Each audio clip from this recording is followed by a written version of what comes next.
Jerry, the clock says 9 o'clock, so we'll call the meeting to order. Audience, if you need an agenda, we have agendas on the back bookshelf at the back of the room. So if you want to follow along, you can kind of see what we've got going on today. Everyone's here today. And the first thing is approval of the July 23rd minutes. Did everybody get a chance to take a look at those? Notice any corrections, errors, or if not, I'd entertain a motion to accept those minutes. So moved. I'll second. Motion and second. All in favor signify by saying aye. Aye. All Aye. opposed, same sign. Motion carry. Approval of today's agenda. If there's no changes to that, I'd entertain a motion for approval of today's agenda. Move approval. Second. Motion and second. All in favor signify by saying aye. Aye. All opposed, same sign. Motion carries. Cassie, are you ready to carry us on forward? Yes. Cassie Bolstead, Assistant Planning Director. You want to go over here? Okay, so consent agenda. The following items have been placed on the consent agenda for action to be taken on all items in accordance with staff's recommendation by a single vote. Any item may be removed from the consent agenda by any planning commissioner, staff member, or audience member for separate consideration. The findings of this planning commission are recommendations to the Pennington County Board of Commissioners, who will make the final decision. Item 3 is conditional use permit review 9937 for Bob Young. This is to review a mobile home park in a suburban residential district. Staff recommends to continue the review of conditional use permit 9937 to the September 10th, 2018 Planning Commission meeting. Item 4 is conditional use permit review 1026 for Chris and Donna Dressen to review a mobile home park, Premier Estates Mobile Home Park in a suburban residential district. Staff recommends approval of the extension of conditional use permit 1026 with 19 conditions. Item 5, conditional use permit review 1423 for Keystone Adventures, Inc., Andrew Bussey as the agent, to review a golf driving range and helipad in a highway service zoning district. Staff recommends approval of the extension of conditional use permit 1423 with 16 conditions. Item 6 is conditional use permit review 1732 for Charles Farren to review living in an existing single-family residence while constructing a new single-family residence, and to allow the existing single-family residence to remain as storage on the subject property due to historical age in a general agriculture district. Staff recommends approval of the extension of conditional use permit 1732 with 8 conditions. Item 7, conditional use permit review 1729 for Arch Duran to review a recreational vehicle to be used as temporary living quarters on the subject property for seasonal use from May 1st to October 1st in a general agriculture district. Staff recommends approval of the extension of conditional use permit 1729 with 10 conditions. Item 8, conditional use permit review 1733 for bituminous paving, Terry Sewell, to allow a temporary hot mix asphalt batch plant / stockpile site and contractor storage area for contract work in a general agriculture district. Staff recommends to continue the review of conditional use permit 1733 to the September 10th, 2018 Planning Commission meeting. Item 9, construction permit reviews 1607 for site work specialist to review grading the site, constructing a road and parking area on the subject property. Staff recommends to end construction permit 1607 with the applicant's concurrence.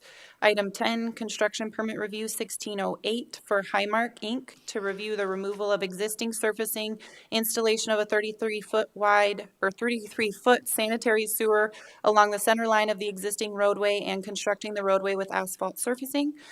Staff recommends approval of the extension of construction permit 1608 with 8 conditions.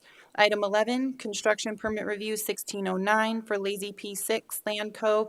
Orville Davis to review the continuing work initiated under construction permits 1305, 1402, and 1514, reclamation of hay pasture west of 5th Street, and to continue stockpiles of off-site soil material for future use on site, miscellaneous channel maintenance, and removal of debris and sediment. Staff recommends approval of the extension of construction permit 1609 with 8 conditions. Item 12, layout plat 1738 for Dorothy Johnson Estate. Great Western Bank is the personal representative for Dorothy Johnson Estate to create lots A, B, C, and D of Johnson Estate subdivision. Staff recommends to continue layout plat 1738 to the November 13th, 2018 Planning Commission meeting. Item 13, rezone 1710 and comprehensive plan amendment 1709, also for Dorothy Johnson Estates, to rezone 21.39 acres from limited agriculture district to suburban residential district, and to amend the Pennington County Comprehensive Plan to change the future land use from PUD sensitive to suburban residential district. Staff recommends to continue rezone 1710 and comprehensive plan amendment 1709 to the November 13th, 2018 Planning Commission meeting. Item 14 is construction permit 1807 for David and Leah Byers to level and grade roads to be utilized as driveways for future construction of a single-family residence and cabins. Staff recommends approval of construction permit 1807 with 17 conditions. Item 15 is construction permit 1808 for heavy constructors to excavate and grade land to install 8-inch and 12-inch water main and water service installation. Staff recommends approval of construction permit 1808 with 10 conditions. Item 16, conditional use permit 1826 for Kelly and Brenda Hansen to allow for a recreational vehicle to be used for no more than 180 calendar days on the subject property, and to also allow the recreational vehicle to be used as temporary living quarters while building a single-family residence in a limited agriculture district. Staff recommends approval of conditional use permit 1826 with 13 conditions. Item 17, conditional use permit 1827 for John and Vicki Hansen to allow for a recreational vehicle to be used for no more than 180 calendar days on the subject property seasonally, and to also allow a carport to cover the recreational vehicle and a deck in low-density residential district. Staff recommends approval of conditional use permit 1827 with 11 conditions. Item 18, conditional use permit 1828 for Harry and Gail McCain to live in the existing residence while building a new single-family residence on the subject property in a limited agriculture district. Staff recommends approval of conditional use permit 1828 with 10 conditions. Item 19, conditional use permit 1829 for John and Lori Sabo to live in an existing shop building while a new single-family residence is under construction on the subject property in a low-density residential district. Staff recommends approval of conditional use permit 1829 with 9 conditions. Item 20, conditional use permit 1830 for Hayden Clark to allow a single-wide mobile home to be used as a single-family residence on the subject property in a general agriculture district. Staff recommends approval of conditional use permit 1830 with 8 conditions. Holy cow, are we done yet? Item 21, conditional use permit 1831 for A&O Enterprises David Finneman to allow an existing recreational vehicle to be used as temporary living quarters to allow the applicant time to place a governor's home on the property in a general agriculture district. Staff recommends to continue conditional use permit 1831 to the August 27, 2018 Planning Commission meeting. Item 22, minor planned unit development amendment review, PU 1706 for Coyote Blues Vintage Bed and Breakfast to review the existing PUD to allow the road to be constructed with a 12-foot wide minimum surface area width and 4 inches of gravel, that a maximum of 10 bedrooms be utilized in the bed and breakfast establishment with a maximum occupancy of 24 persons at any one time, to remove condition number 13, and that the specific uses of this planned unit development be for a resort development consisting of a 10-bedroom bed and breakfast with a residential development not exceeding 1 residence per 10 acres. Staff recommends to continue the review of minor planned unit development amendment 1706 to the August 27, 2018 Planning Commission meeting. Last one, item 23, major planned unit development amendment review 1701 for Karen Moore to review the existing planned unit development to allow for a specialty recreational resort for a bed and breakfast and events such as weddings, receptions, company picnics, family reunions, bridal and baby showers, and other types of small gatherings similar in nature, and additional RV sites. Staff recommends to continue the review of major planned unit development amendment 1701 to the September 10th, 2018 Planning Commission meeting. Thank you very much. Are there any items that staff would like to have pulled? Number 18, please. Number 18. Any items that the membership would like pulled? Mr. Chairman? Yes. I'd like to pull 16 and 17, just for to clarify, ask a question. All right. And I would like to pull number 22. 22. All right. Number 11. 11. All right, any others from the membership?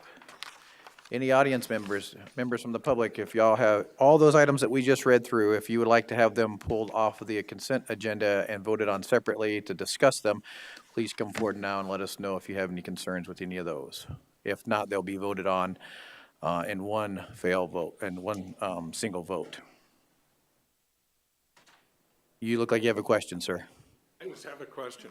You wanted questions on number 17? Do you want to ask those questions before? No, we're just or gonna after pull the it vote? and then we'll ask them whenever we get to it. Oh, okay. Yeah. Yep, Never been here before. that's okay. Could you review the ones that have been pulled? I'm gonna walk right through them. Yep. Oh, I just want to okay. make sure I get them all first. Gotcha, thank you.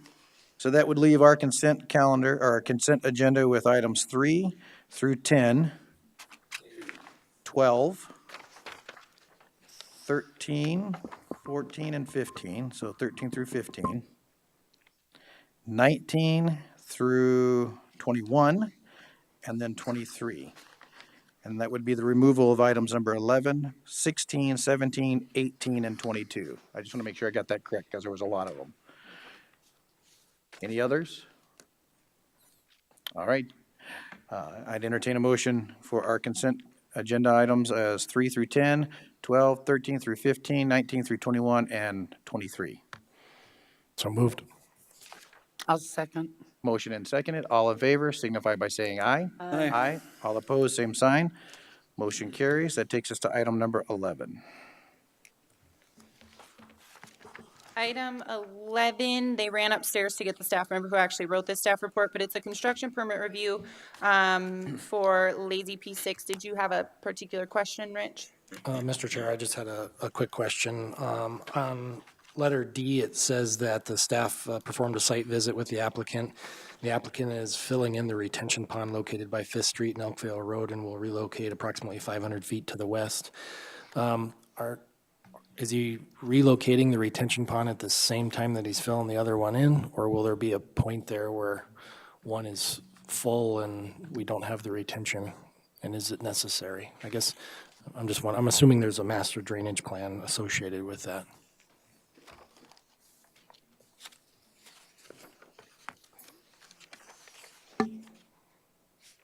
All right. So Brittany Go ahead, Molitor, Environmental Planning Supervisor. I have met with Mr. Davis on previous requests during this, and I know that he's doing a lot of work. That retention pond, I think, was getting full of sediment the last time I met with him last year, and he was going to move, and he's doing some drainage improvements in that area. So TJ's the one that met with him last week or the week before last. Okay. And TJ's There's walking TJ. in the door. Yes. So maybe he can answer your question a little more specifically. I'll restate my question.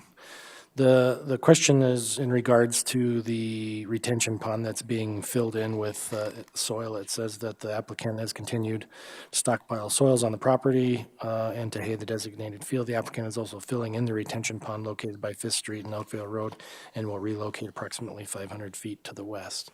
So he's in the process of moving the retention pond, is that right?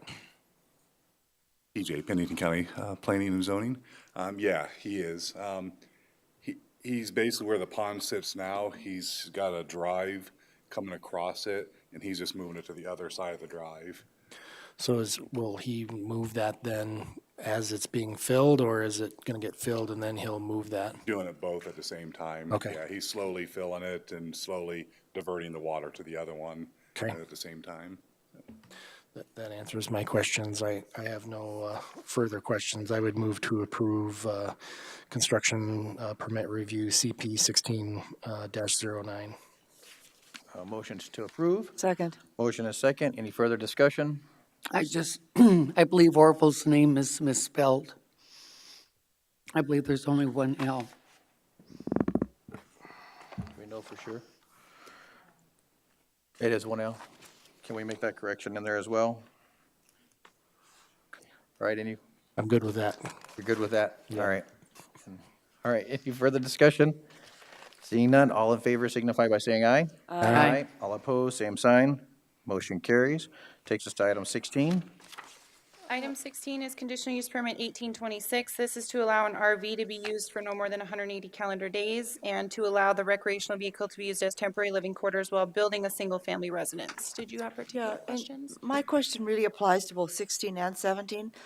Each one has the condition about the working with the South Dakota Wildland Fire to develop a fire mitigation plan.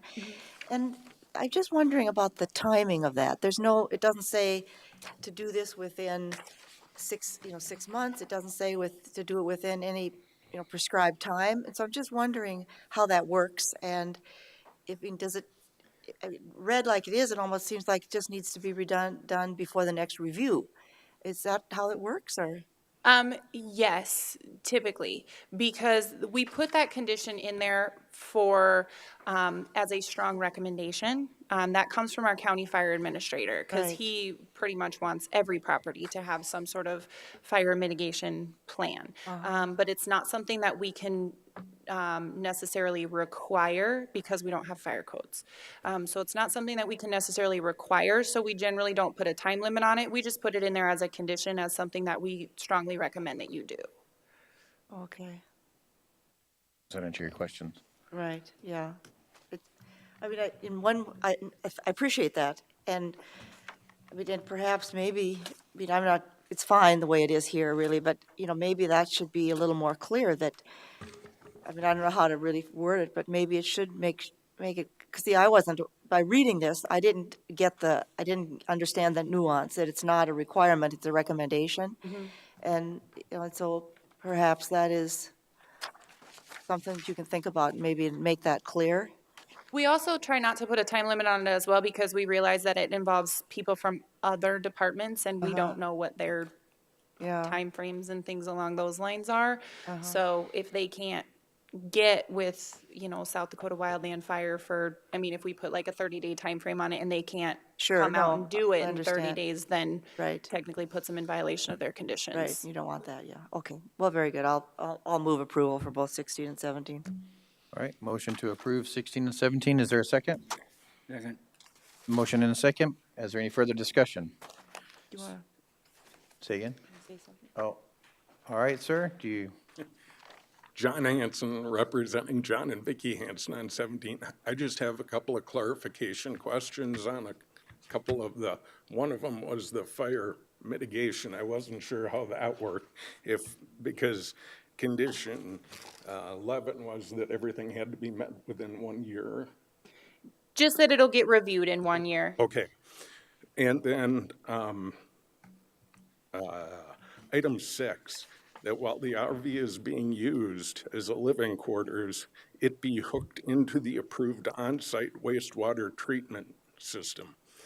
My question is, our drain field is about 50 feet away from our RV, but the septic tank that went in based on the first building permit we had and that we can't build now because of the cost, it's approximately 200 feet away and a 100-foot rise up the hill.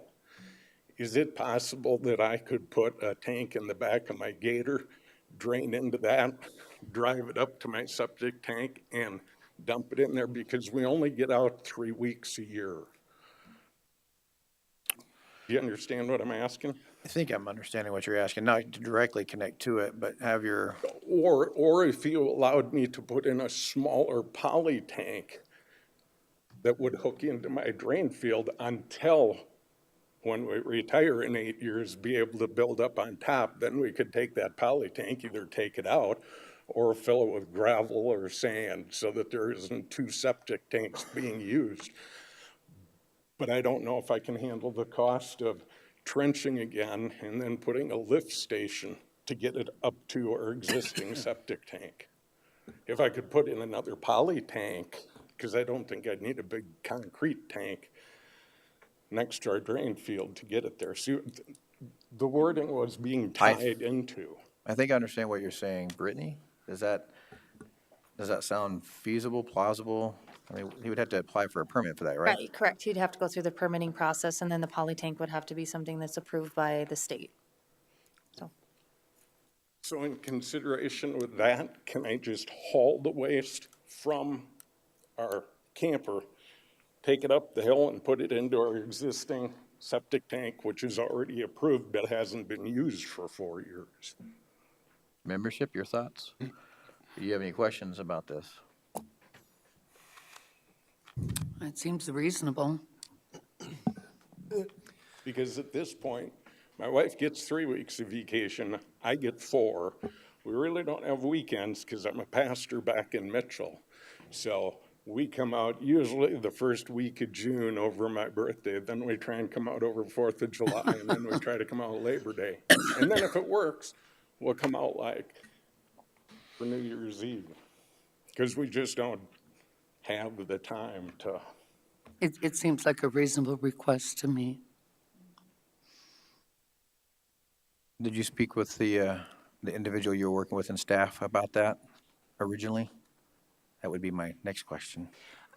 He did tell me that his septic system is quite a ways up the hill when I first talked to him. This is just a standard condition that we put on most of them, that it be hooked into an actual full on-site wastewater treatment system. So I guess I would defer to Brittany if that's an acceptable. We're bringing you back up here again. Sorry. Staff has not supported that in the past, so. That's probably the bigger question is, you know, has it been done in the past? Have we seen it utilized in the past? Brittany, if you don't mind me asking, major concerns with that? Typically that it just gets there, when there's a system on the site. It's just a better option. I know the poly tanks, we've approved them in the past, some smaller ones, some 300-gallon ones that are relatively cost-effective.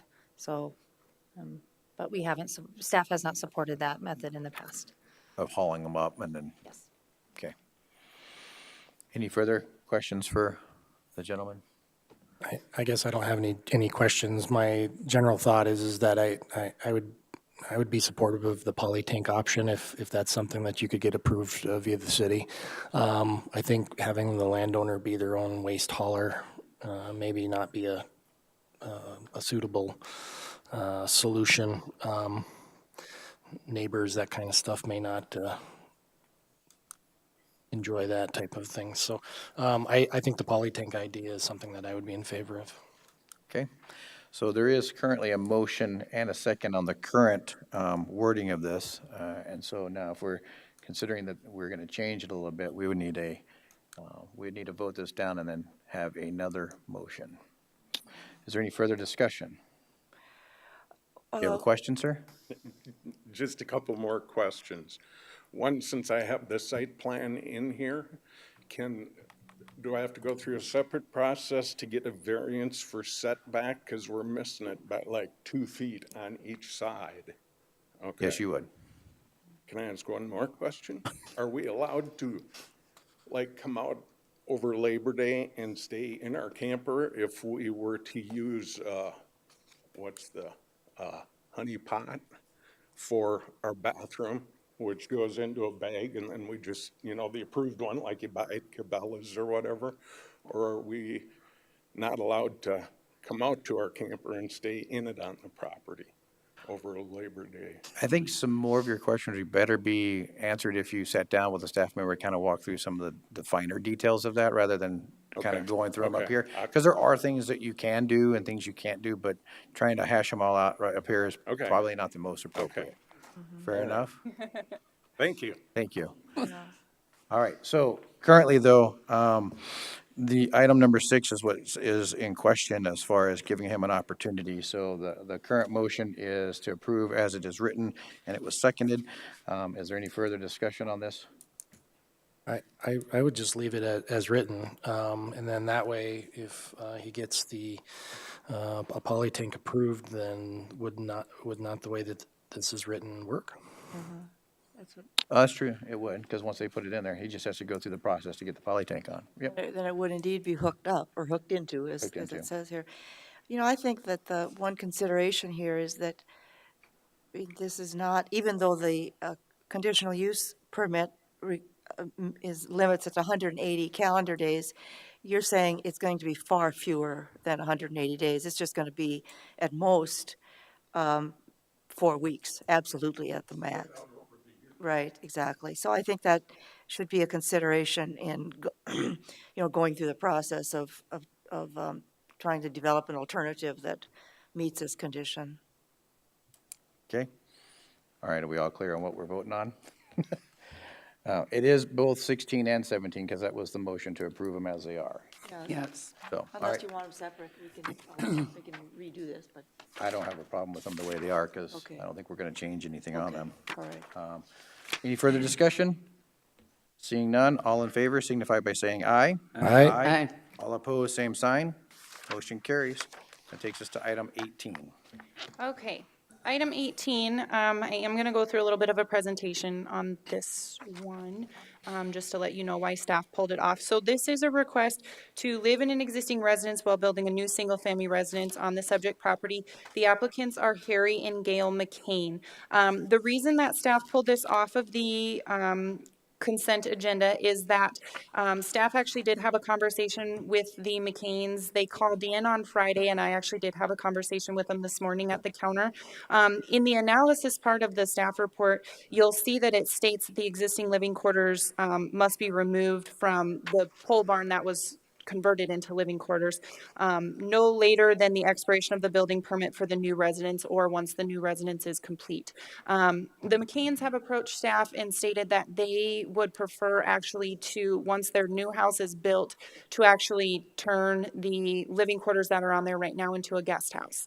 Now, they understand that that requires a new conditional use permit for a guest house, but there are two conditions within the 10 conditions that staff is recommending, number 4 and number 7, that specifically state that the living quarters in the existing residence have to be removed.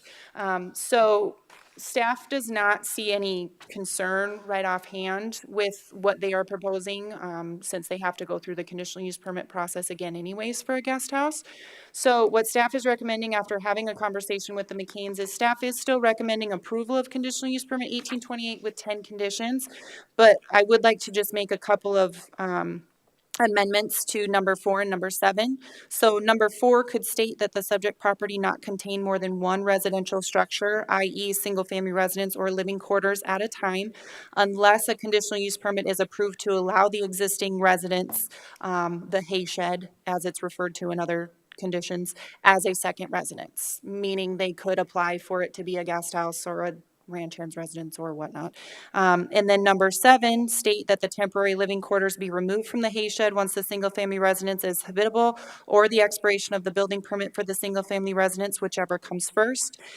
Period. If the applicants wish to keep the living quarters in the hay shed, a new conditional use permit allowing such use must be applied for once the new single-family residence is habitable.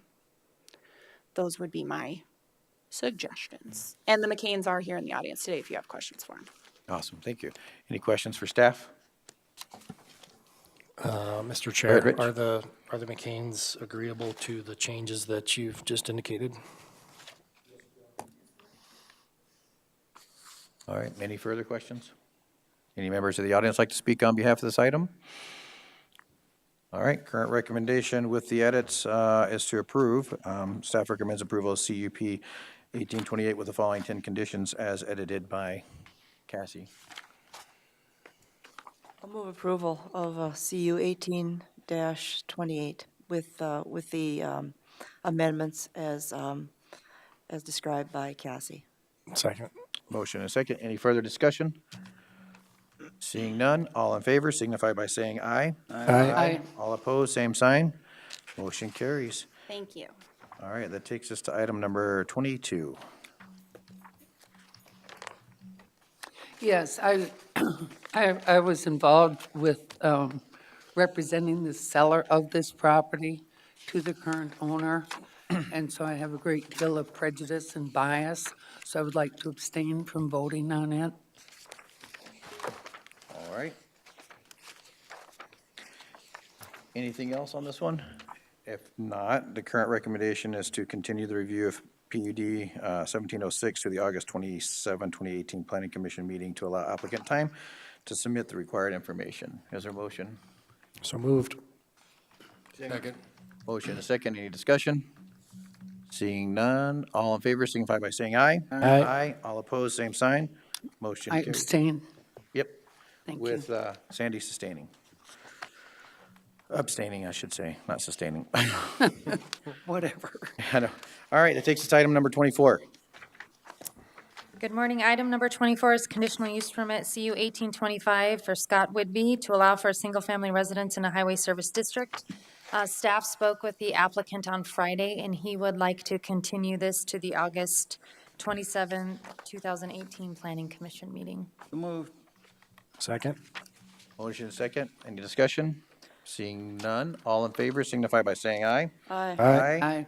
All opposed, same sign. Motion carries. Item number 25. All right, item 25, this is a minor planned unit development amendment, PU 1805. This is a request to amend an existing planned unit development to allow the proposed single-family residence to be used as a bed and breakfast on the subject property. The applicant is Grant and Sandra Parsons, Plum Creek Homes. As this property exists today, it's part of the Rushmore Ranch Estates planned unit development. The property in question is 3.88 acres. It's currently vacant. So the Rushmore Ranch Estates planned unit development was originally created in 1994. Most recently, it was actually amended in 2017. And at that time, the 2017 amendment was to change the existing use of the tract that's in question, Tract 43, from commercial to residential. That was approved with 12 conditions. In 2017, when they were going through this process, a former agent for the previous owners that applied for the PUD amendment at that time had requested to change the use of Tract 43 from commercial to residential and to allow for a bed and breakfast on the subject property. Now, the previous owners came back at that time and stated that they did not want the bed and breakfast portion included in the request at that time, so it was removed. Now the property has been sold to the Parsons, and they are coming back asking for it to be a bed and breakfast. They are proposing to build a structure on the property. So this was routed through the interdepartmental review process. Nothing of significant concern came back.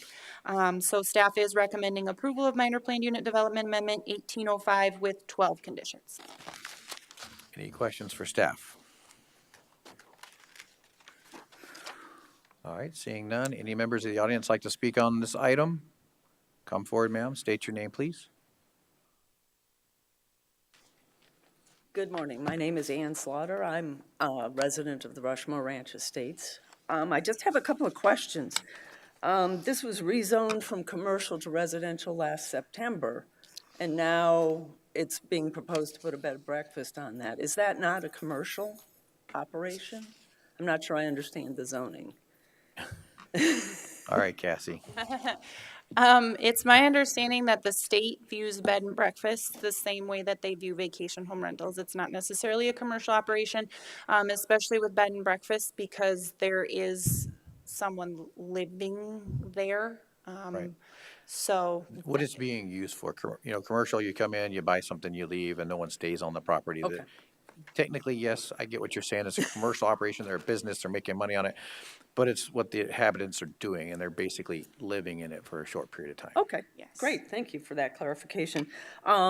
Is it now a follow-up process where they apply for the bed and breakfast? Because we have no information about how many units on the bed and breakfast and all that sort of stuff. Is that a follow-up process?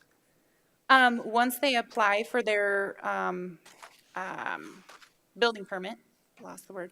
Once they apply for their building permit, they do have to go through the state to get the proper permits from the state for the number of occupants that they can have and all of those kinds of things. So they do have to go through the licensing process there and identify how many units they'll have. Okay, great. And the last thing is, as you can see on this diagram, there is an old road off of Highway 40. That was the original access to the ranch hands property. There have been cars parked up that road. That is clearly what it's being used and driven up, and per the resolution last September, no access is to be permitted from this property, or to this property from Highway 40. Nothing in Rushmore Ranch should be accessed off of Highway 40, so I'd ask that this be clarified to the owners that they are not to be accessing it off of Highway 40. Is it only the owners that you know that for I sure? don't know who's on it, actually. Okay. I've seen a car up there. I went by and looked at the property the other day. Clearly, tire tracks are up there, and that's being used as primary access. At least that's what I'm assuming, because I don't see tire tracks off of Borglum. Okay. Any questions for Ann? Mr. Chair? Yes, go ahead, Rich. In the notes from the South Dakota DOT, it does indicate that, that it's a ditch block and that no access shall be granted to to Highway 40. From that, and I think access has to come off Borglum Road, but I don't see that in any of the conditions listed. Am I missing it? We can certainly add one as a condition. That would be something that would be included in their building permit process. They would have to get an approach permit from the road district to come off of Borglum Road. So it's already taken care of then through the permitting The process? permitting process, yes. And Grant Parsons is actually here. He might be able to shed some light on what's Yeah, I think driving he up wants to there. talk, I think he wants to talk next, once we get, well, let us finish up questions with her. We don't intend to use that, and that is specifically spelled out as not a DOT-approved road. We'd use it a little because the grass is so high and we're mowing it, as you've probably noticed. And we've chosen a road site that's near that north property line. So just the other day, we picked that out as somewhere. What was the other concern you had? Oh, there's only 3 bedrooms that are going to be in the property. I'm sorry, how many bedrooms? 3. Just be the basement area that, Okay, I just wanted to be sure that this lady was notified as to the number of bedrooms when the permit. I brought Right. the home plan, I mean, if you wanted to see, so. All right. Okay, thank you. Any further questions for either one? All right, any other audience members like to speak on this item? All right, current recommendation is to approve the minor plan unit development amendment PU 1805 with the following 12 conditions. Is So there a moved. Motion by Rich, Second. second by Kathy. Any further discussion? Seeing none, all in favor signify by saying aye. Aye. All opposed, same sign. Motion carries. Item number 26. Item 26 is a layout plat request. This is a request to create lots 1 and 2 of tract AR of Preston subdivision. The applicants are John and Polly Preston. As this property exists today, it is Zone General Agriculture District, consists of 8.12 acres. Access is off of Murphy Road via existing approaches. Currently, this property contains a primary residence and a caretaker's residence, which was approved through a conditional use permit in 2016. What they are proposing to do is subdivide this into 2 tracts. Lot 1 of tract AR would be approximately 2 acres and contain the primary residence. And Lot 2 of tract AR would be approximately 6 acres and contain what is now the caretaker's residence. The conditional use permit that was approved in 2016 to allow the caretaker's residence was approved with 9 conditions initially and was actually extended in November of 2017, with 11 conditions. The conditions of the conditional use permit for the caretaker's residence stated that once the care is no longer needed for the gentleman, that cabin would be removed from the subject property. So one thing that did come up when this was routed through the interdepartmental review process is the county environmental planner and also actually the environmental planning supervisor both noted that the caretaker's residence currently utilizes a holding tank, which was approved as a temporary use. Since it appears that the applicant through this platting process is proposing to make the existing caretaker's cabin a full-time residence, he will be required to bring that on-site wastewater treatment system into full compliance, which will require adding capacity to the tank system and also a drain field. There has been a condition of approval added to this layout plat that requires them to obtain the proper permits to add capacity to the tank, and it also must be in full compliance and approved by the environmental planner prior to filing this plat with the Register of Deeds. Other than that, staff did not find any significant issues with the applicant's request, and since that staff feels is something that can be addressed, staff does not see any problem with moving forward with the platting process. So staff is recommending approval of plat 1821 with 9 conditions. Any questions for staff? Any members of the audience like to speak on behalf of this item? All right, seeing none. Current recommendation is to approve layout plat PL 1821 with the following 9 conditions. Is there a motion? I would move approval. Second. Motion and second. Any discussion? Seeing none, all in favor signify by saying aye. Aye. All opposed, same sign. Motion carries. Takes us to item number 27. Thank you. Item 27 is the county board report. The Board of Commissioners concurred with the Planning Commission's recommendations from the July 23rd, 2018 Planning Commission meeting. All right, any questions? All right, item number 28. Items from the public. Anyone from the public have anything for us? Seeing no one come forward, item number 29. Item number 29 is items from staff. We have the building permit report. Overall, we are up about 16% on both valuation and number of permits from this time last year. Single-family homes are actually down a little bit in valuation, but up in the number of permits that we've issued. Everything else has mostly stayed fairly steady. We're doing more cell and telecommunications facilities permits, mostly just adding, removing, changing towers that already exist. And then our sheds and barns and things like that are down permit-wise, but up valuation-wise. So apparently people are building more expensive barns. So overall, we're kind of on pace with where we were at last year. All right, awesome. Any questions? I do have one more thing. Joan has requested that you guys stick around for a second after the meeting. She wants a picture. Okay. Paparazzi. Of us? Yeah, no, of us? Wait a minute, hold on. Okay. All right, items from the membership. Anybody have anything? All right, if not, I would entertain a motion to adjourn. So moved. Second? Motion and second. All in favor signify by saying aye. Aye. All opposed, same sign. Motion carries. She left.